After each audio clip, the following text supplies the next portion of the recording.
Have you ever stood at a crossroads where one path is safe and the other could cost you everything? Imagine having the fate of your entire people resting on your shoulders, and the only way to save them is to risk your own life. This isn't a movie plot.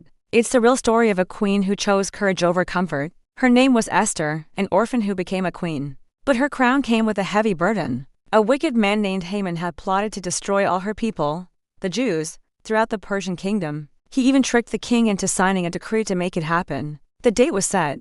The plan was in motion. There was no one to stop it.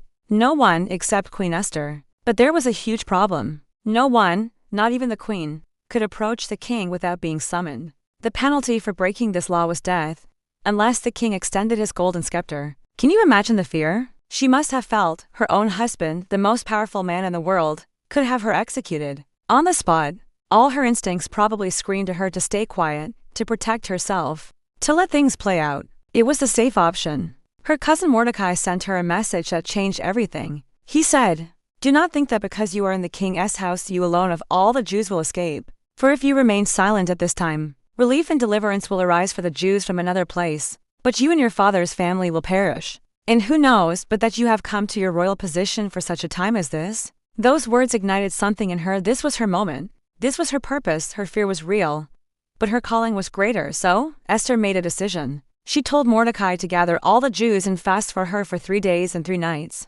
She and her attendants would do the same. And then, she said the words that have echoed through history. "I will go to the king, even though it is against the law. And if I perish, I perish." She did it afraid. She walked into that throne room, her heart pounding, not knowing if she would live or die. But she walked in faith. And guess what?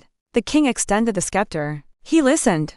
The wicked plot was exposed. Haman was brought to justice, and her people were saved. Esther's story teaches us that courage isn't the absence of fear. Courage is acting in spite of fear. It's about knowing your purpose is bigger than your personal comfort. You might be facing your own king's court right now, a difficult conversation, a big career change, a leap of faith. It's scary. But maybe, just maybe, you were brought to your position for such a time as this. So, do it afraid.